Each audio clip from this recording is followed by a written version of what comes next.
There's that Skype chat. Would you like to talk a little bit about our upcoming game?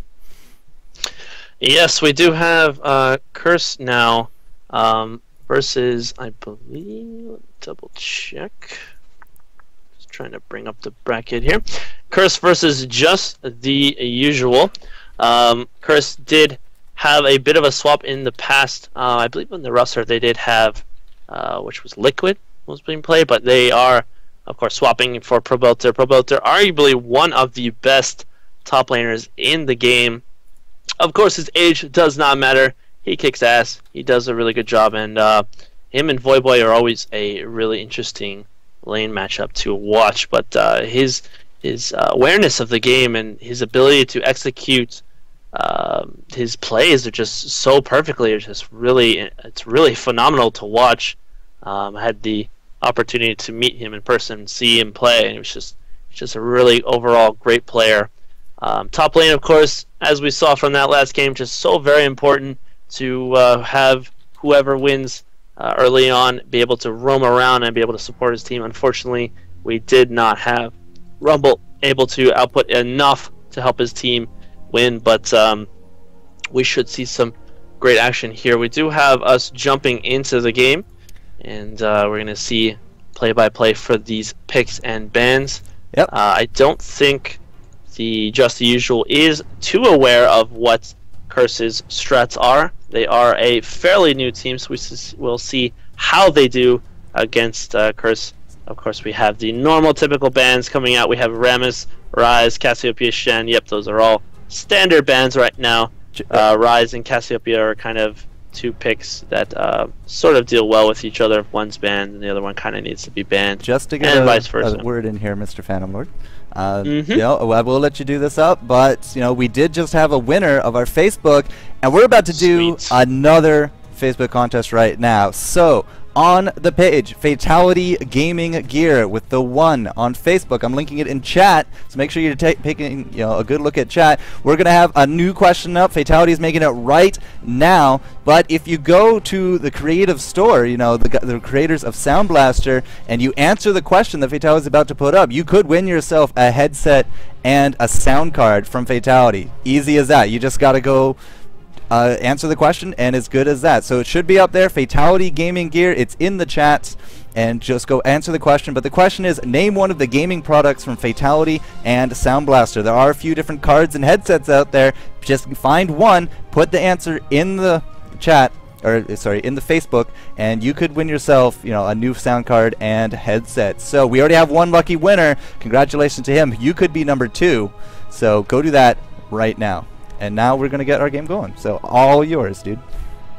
Alright, so following through with those last bans, we did have a Lee Sin come out and an Urgot from Just the Usual. Urgot, I believe, was targeted towards Cop. He has been playing a lot of Urgot, and normally what players do if they don't really know who to ban for a specific team, go for LoLs or any other tournament that comes weekly and you face off against teams you're not aware about.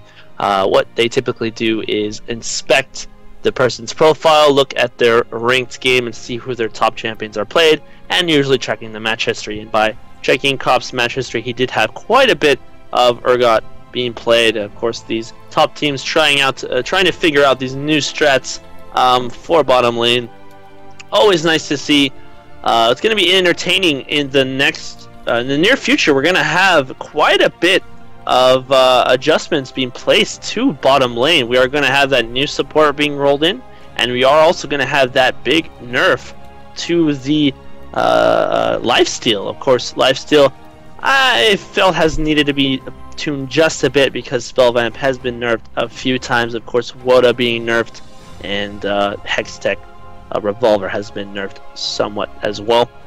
So it'll be nice to see in the future tournaments what these ADs do to compensate. But looking at the picks now, we do have for Curse, the first pick going out for them is Udyr. Usually the jungler and the support are the first picks because they don't want to reveal those important lanes, the solo lanes and the AD, in case they get countered. Following up with that, on purple side, we do have a Shyvana and Janna being picked, both really good picks. We have Shyvana, a favorable jungler, from M5, pumping out all those awesome Shyvana plays, and then Jana as well from Faberling. Sort of the same thing from Hanover, Germany. To follow up, we do have a new cog coming out from Curse Gaming. They do have that ability to really control the lane as much as they want to. Nunu Cog is a decent pick against Jana lanes. So Nunu, able to throw out his snowball to slow down. Kog'Maw also able to slow down his bile and bile pool and slow down and also protect from any ganks that might come up. And of course, Nunu has his Blood Boil to speed up Cog in case they're going to be running away or if they're going to be turning around and fighting. So just a lot of utility on that bottom lane. Cup will be forced to most likely get Boots 3 because he does not have any heal, so he'll need those HP pots to be able to help him sustain the lane. And they are going to be going up against a Jana and Ashe. And Ashe is an interesting pick from Just the Usual.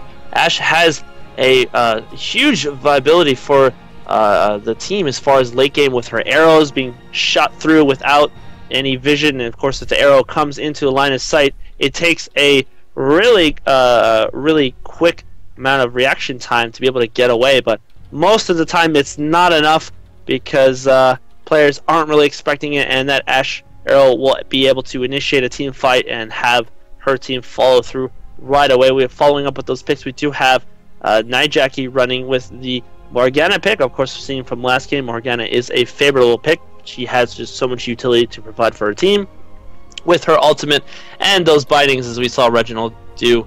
And then we have Crumb's going to be running out with a Nocturne jungle. So looks like we're going to have most likely an Udyr top lane and a Nocturne jungle. Nocturne able to ult from a good portion of the map, basically like a TF, and he'll be able to turn the tide on a fight really quickly.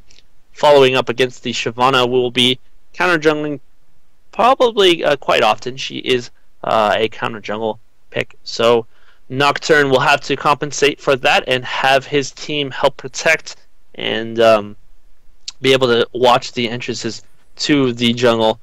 We do not see any CVs coming out from Curse or Just the Usual, so there are going to be only reliance on wards both sides. But the matchup for Morgana mid lane, we do have Swain being picked. Swain is a pretty decent pick versus Morgana. He has the ability to sustain her combo if Morgana does not have any advantage as far as the 1v1. Gets her binding, gets her pull, gets her ult with the ignite.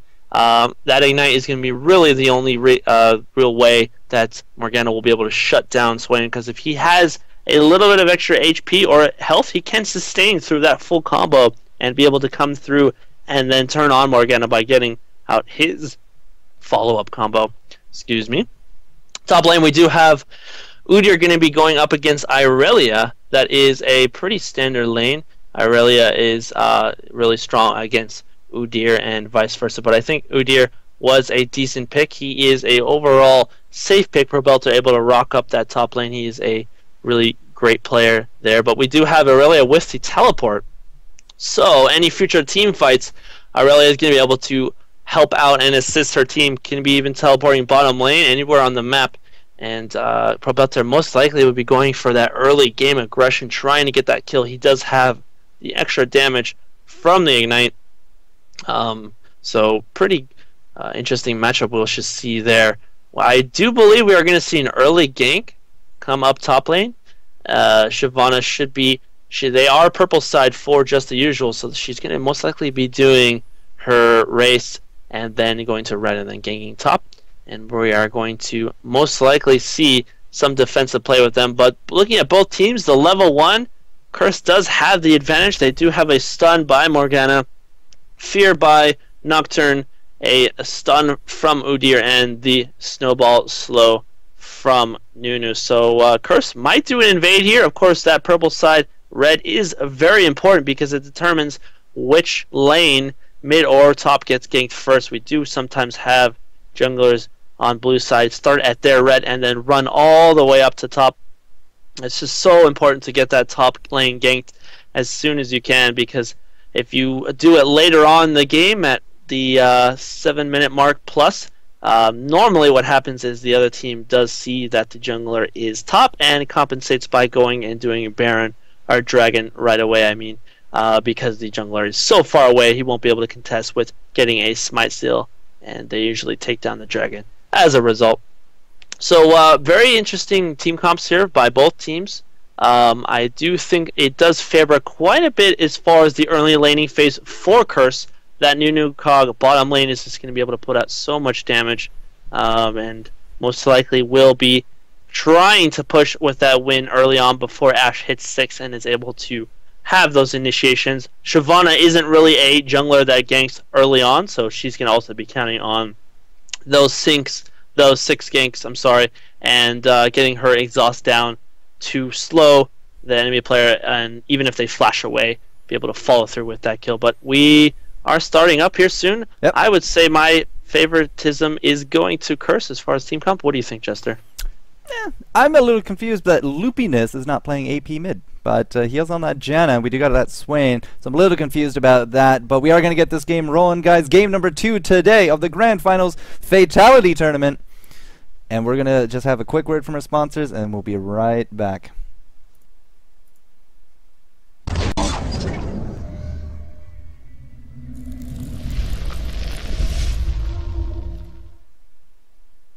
Power supplies are actually a very important item in any serious gaming rig.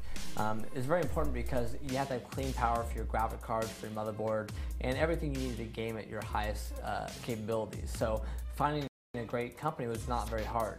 Working with OCZ Technology, making my power supply units has been very successful, and we've been able to make very clean looking gaming power supply units that really deliver the clean, stable power you need to game on.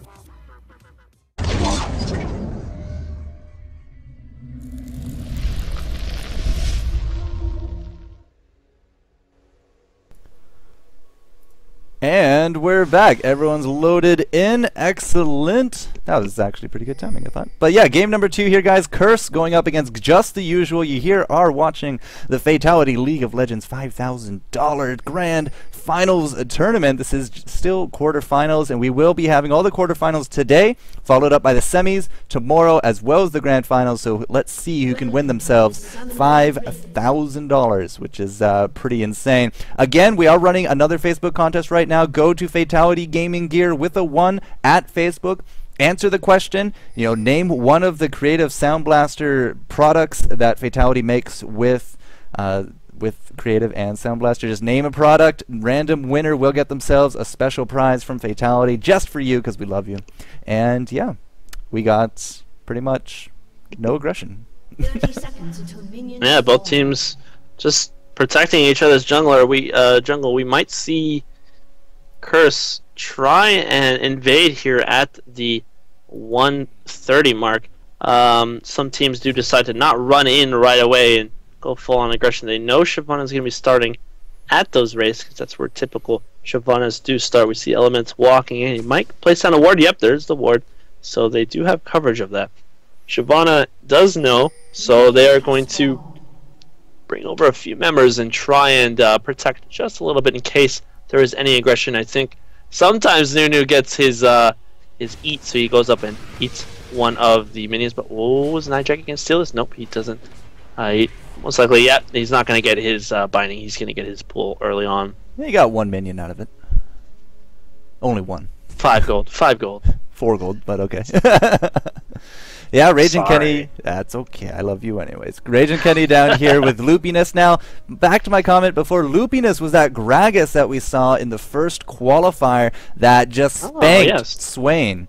But now we have Swain, but it's not Loopiness. Like, he's playing support, so it's a little bit of a shuffle, and I'm a little saddened because he played a fantastic solo mid. I would have loved to see how he goes up against NY Jackie, and at the same time I'm a little disappointed I don't get to see a Vygar play coming out from NY Jackie either, but that's okay. Morgana seems to be a strong pick today.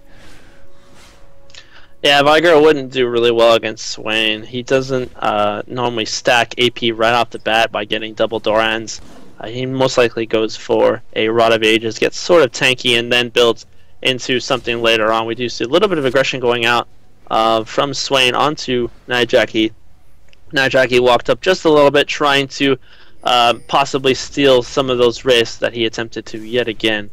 And take a look at bottom lane. We do have the Nunu Cog pushing up the lane quite a bit. Nunu is at 13 CS to Ashe at 10, so that Nunu Cog proving to be really strong right at the stop. We might see Shyvana give Swain an early blue, which would benefit him tremendously. Swain with blue is very deadly because he does rely on that mana when he gets 6, but he is not even close to that yet. So, nope, she's going to go ahead and take it for herself. Be back to base. We have both junglers going to be 4. I believe Crumbs will get 4 off that camp. Nope, he won't. He'll get 4 off of this Wraith camp that he'll be taking up here just a second. So we see both lanes from Curse being pushed up. Top lane, Udyr pushing it, Probelter is pushing that really far, and bottom lane as well.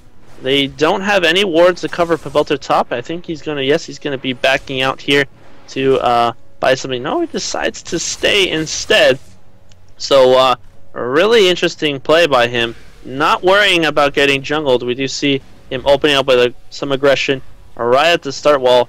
Really blocks into that bush, and Crumbs looks like he's going to be counter-juggling here. Yes, he's going to take a few of those, but no. Shyvana gets the majority, but Nijaki falling so low. Both players exchanging the ignites and the damage, and unfortunately no kills either way. So first blood is still up in the air, still up for grabs. We do see now both junglers from either team going top lane. As I said, here are these early ganks going to come on. We see both junglers spotting each other, and Shyvana is going to get closed upon. Sandwich, is she going to fall? Yep, she does. Probelter taking that first kill, which is going to be so huge for him. Great job there by Probelter responding as soon as he saw the Shyvana coming down and getting a lot of damage onto her. Yeah, both teams had the same idea, but unfortunately getting sandwiched was not part of the plan here for Just the Usual. So they will be dropping that first blood, but, you know, that's alright. I thought I saw a flash go down, but I guess not. Maybe it's just things are playing tricks on my mind. It's definitely not Chris, because he doesn't even have one. He has Smite and the Exhaust, so I don't know. Probelter used his flash. Did he? Yep, to seal the deal as far as the kill. So I'm not crazy. Okay, cool.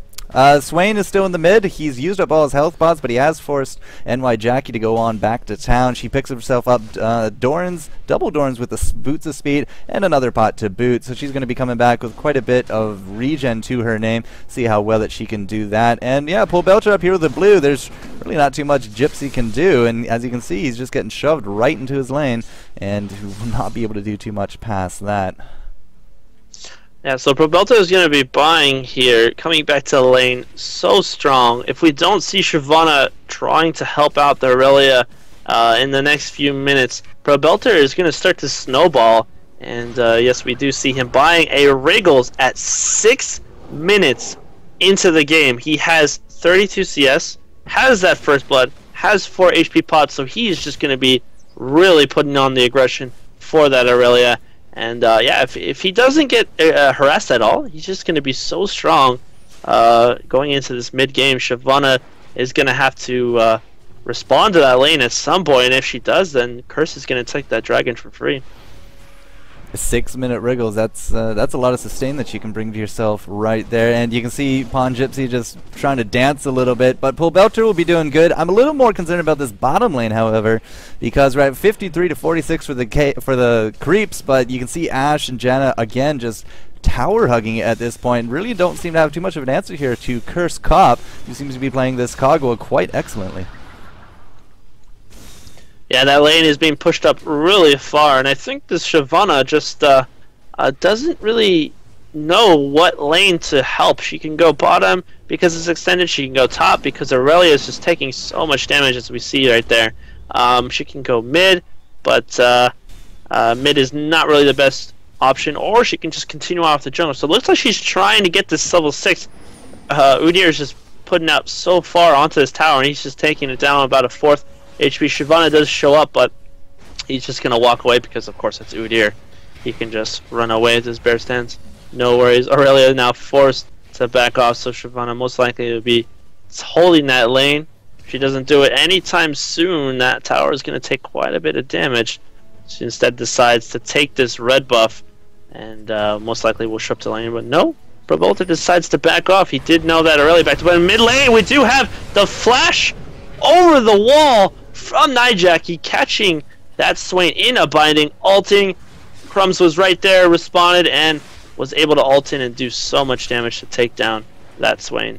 That puts us up 2-0 now for Curse, about 1,800 gold lead at this point, and Swain, you know, he's getting picked on a little bit. He's 0-1, but so is our jungler, and, you know, Crumbs just leading ahead. He's at level 7 compared to Shyvana's 6, 8 here for NY Jackie compared to the 7 for, you know, our Swain. So early advantages going here to Curse, and you can see that they are just trying to come over here to this blue. Are they going to catch someone? No, the binding actually does hit Shyvana at that long range, and Kenny just taking some big deeps right there. NY Jackie packing quite a bunch at 76 ability power. Now here comes Swain. He is going to be missing out on top of that Morgana. He is going to walk in with his ultimate laser bird, but it does not matter because we do have a black shield going off. Now we do have the bottom lane up here, and this is not going to be a blue for you, just the usual.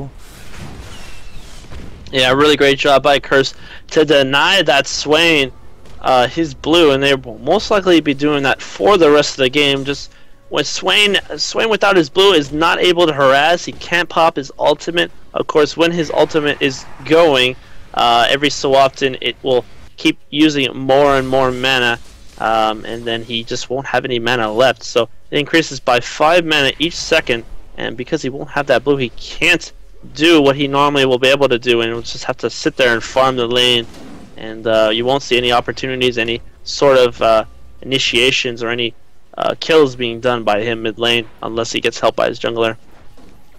And now it just looks like laning phase is going to continue as normal. Bearfish trying his best here in this mid. He's down 81 to 65 in terms of the creep kill. It looks like up top of though, Irelia is going to get chased straight out. Look at Belter just going for him with that bear stance.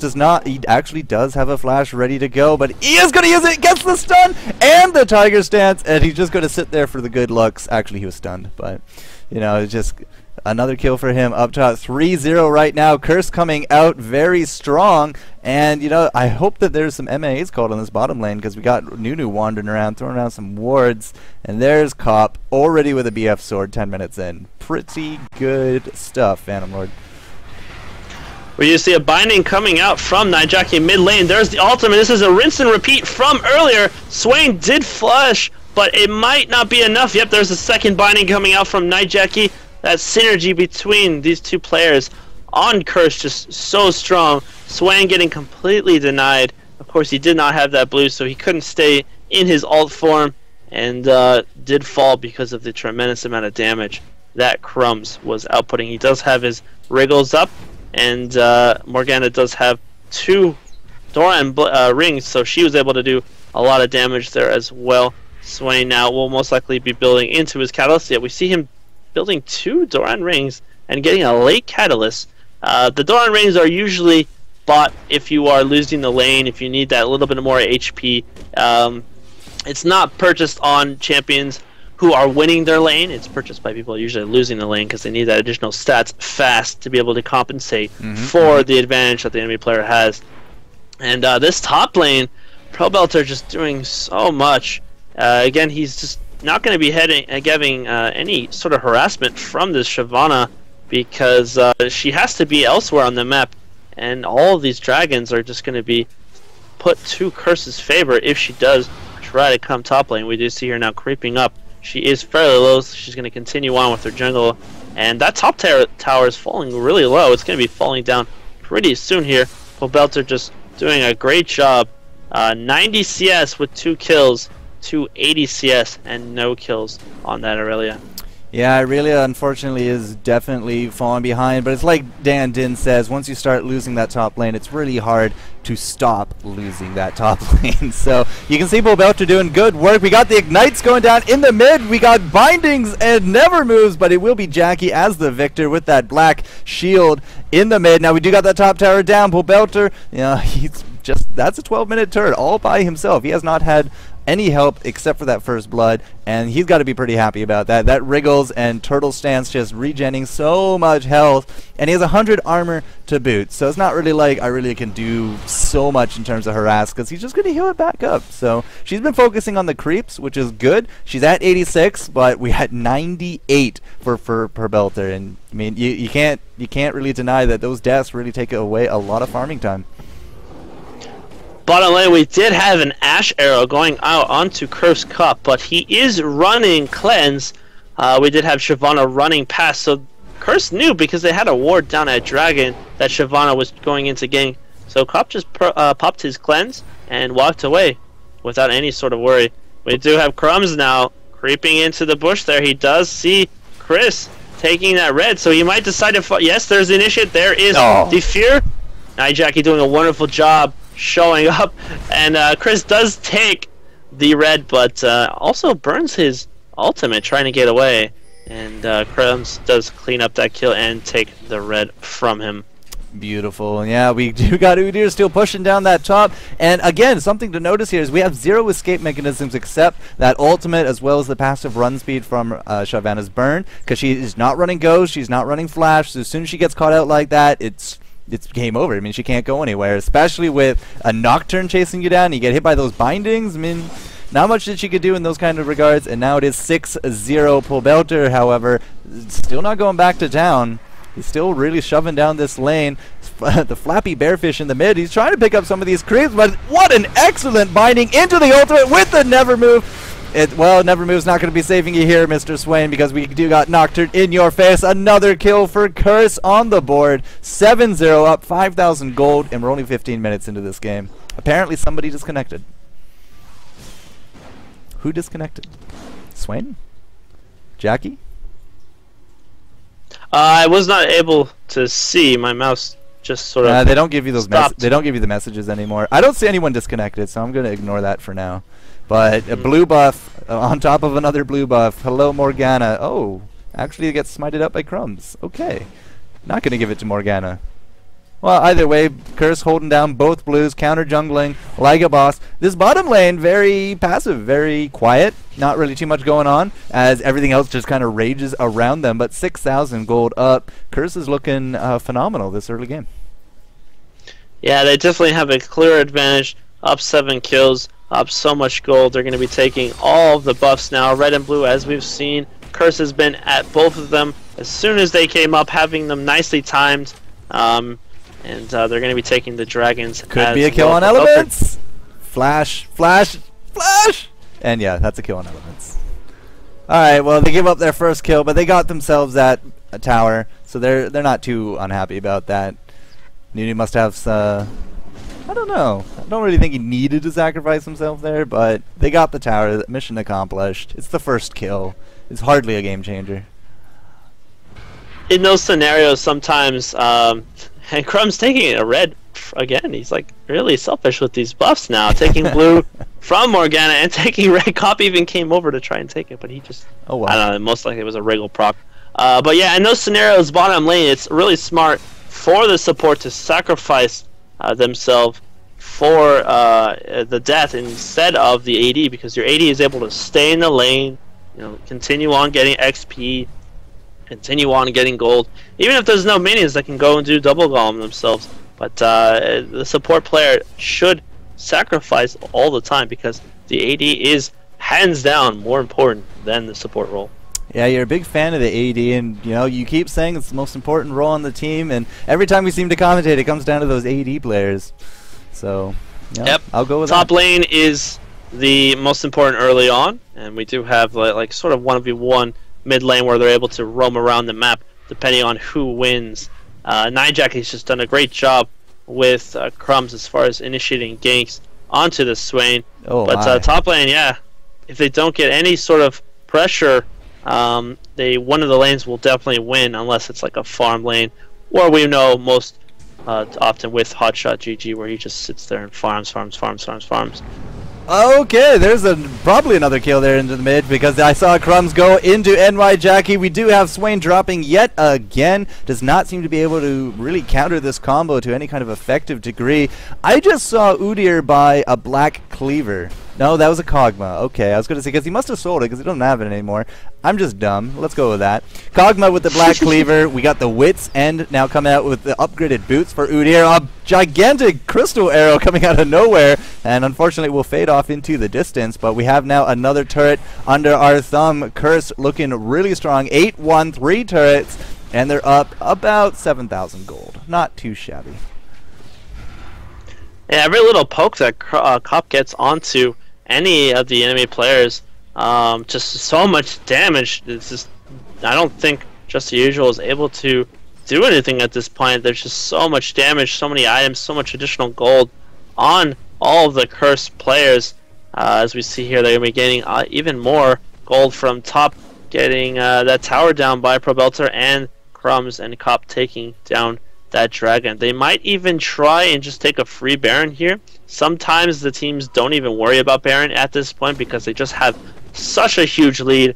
There's no point in risking it. Obviously, there might be a Smite steal or a unique sort of steal by Just the Usual, but of course should not risk that. They should just continue on what they're doing, and they most likely will. Split pushing the lanes, taking all of the players on 1v1 or 2v2 without any worry of losing.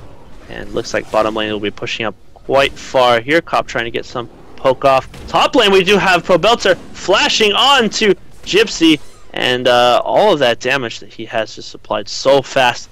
I could not do anything, and she did fall to her death. Yeah, one-on-one, I saw that thing from entirety. It was a flash to get away, and then a flash to go kill him, but you could not deny Tiger Stance with a Wit's End. It just so much damage. On top of that, the Wriggles, you can't really do too much to him. So at this point, we are snowballing pretty hard in terms of, because we had another arrow go down in this bottom lane. Doesn't seem to matter because Cop will be dropping to the three-man gank, but that arrow missing pretty much point-blank range, and it just faded off into the sunset. What's going on in the mid? It is going to be another dead Swain with that bindings into goo combo. Man, I don't think NY Jockey has missed a binding yet on any of these kills. Now, we got 5 seconds until we can give up.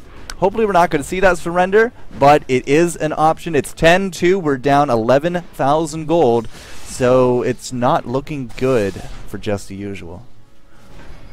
And unfortunately, there's really no way that they can come back here. They're just behind so far. 11,000 gold. Any of the 1v1 matches by any players. Oh my goodness. Nijaki getting a binding and a pull over the wall, taking Ash below 50% HP. And they just can't really do anything at this point. They need to group up as 5. They need to try and poke one player off. But every single member on Curse is just so strong. So I don't even think they'll be able to. We're going in. The Bearfish Flappy getting a bunch of damage done by Probelter, bring him down under half with a few other pokes. He's going to go in, but no, going to be deciding to have to do something a bit better and run away. So no death right there. Lupinus throwing out that tornado, but unfortunately it's just not going to hit anyone. And right now it does look like Just the Usual is pretty confined to their base.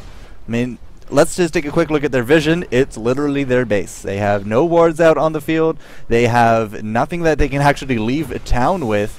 And even this top lane is getting pushed right into their gut. So, we have a very big containment situation going on right now. All 3 lanes are pushing, so Curse can pretty much roam between any of the lanes. Those towers are going to fall at some point. It's inevitable. With all of the damage being applied, we do have Cop on Kog'Maw with his range, going to be able to poke down mid pretty quickly, and Probelter is just going to heal up any sort of damage that gets applied to him. Yet we're going to see mid tower fall down as the first tower for the base of Just the Usual, and they will most likely take this inhibitor as a result.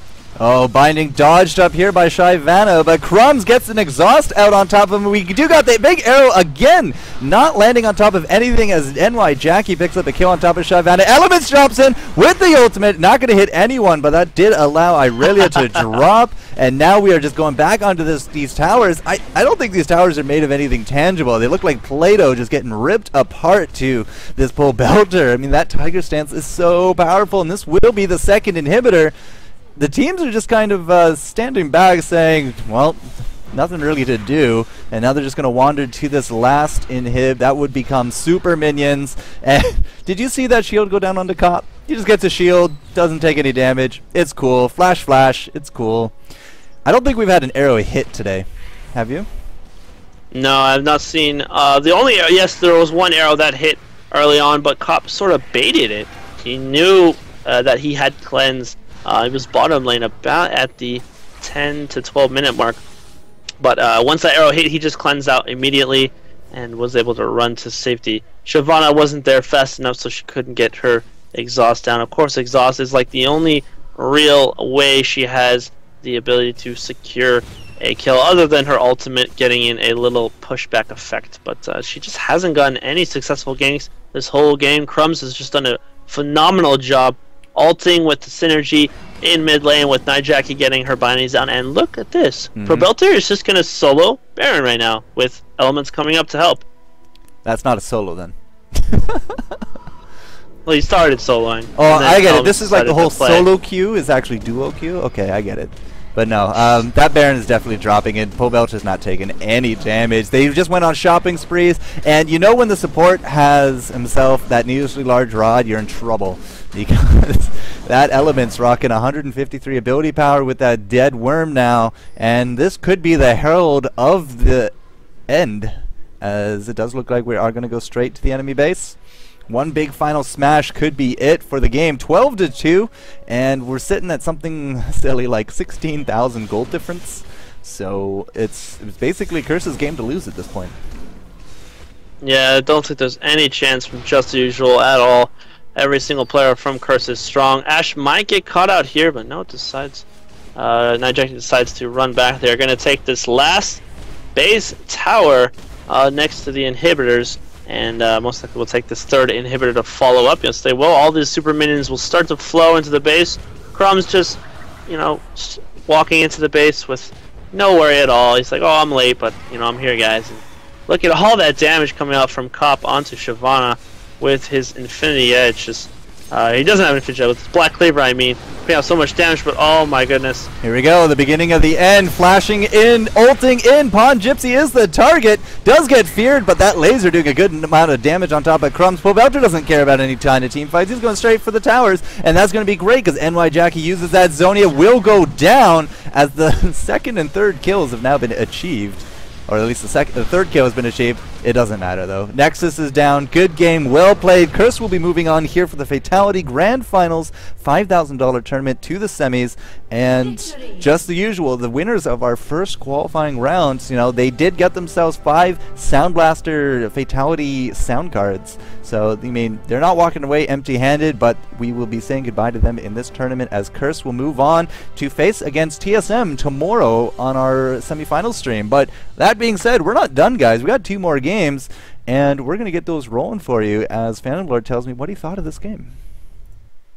It was just a really, really, really smooth, clean play by Curse all around. They did everything that they were supposed to do. They followed the meta of the top play and just took gank onto top lane, snowball without any sort of aggression or worry from Pobelter. Mid lane, then the jungler from Crumbs could be as aggressive as he wanted, and those synergized ganks onto the Swain were just so amazing. He could not do anything. I believe there was 3 in total, where every single time that binding landed from Morgana, that Swain knew he was dead. Bottom lane, we did have sort of a farm fest, not too much action. Curse Cop did a great job picking up that cleanse. If you didn't have it, it would have been a huge worry. Of course, it's sort of the counter for Ashe because he knows he will get targeted. Nunu, if he gets targeted, won't really matter that much. Elements will just take a little bit of damage, be able to run away, and Cop will be able to turn around and put so much more damage back on to the enemy team. So a great job there from Curse. They did a fantastic job all around. I didn't see any mistakes from them at all. Just played really clean, and unfortunately, Just the Usual did fall down and lose that game as a result. All right, guys, so there you have it. Curse Cop, you know, bringing the pain at 0-1-1. Poor Kog'Maw. wasn't really involved much, was he? But that's okay, because we're going to go to our third game of the night, who is going to be Monomatic versus Epic Gamer, which does include Claky D and Don't Mash Me now, after all those changes. So we're going to get that rolling for you, but I do want to say congratulations to James Salerno. Hopefully I'm saying that right, because he has won the second of our Fatal1ty Facebook contest. So he wins himself, I believe, a headset and a sound card. So congratulations to him. See, these contests work, guys. You just sign up, random winner, and you go home happy. So we're going to get game number 3 going from you. We're going to have a quick word from our sponsor as we get everything rolling. But don't be going anywhere, because the Fatal1ty $5,000 Grand Finals, quarterfinals, we're going to keep rolling in. So get some popcorn, get a drink, go to the washroom, come on back. We'll be here, and we'll see you in a few moments.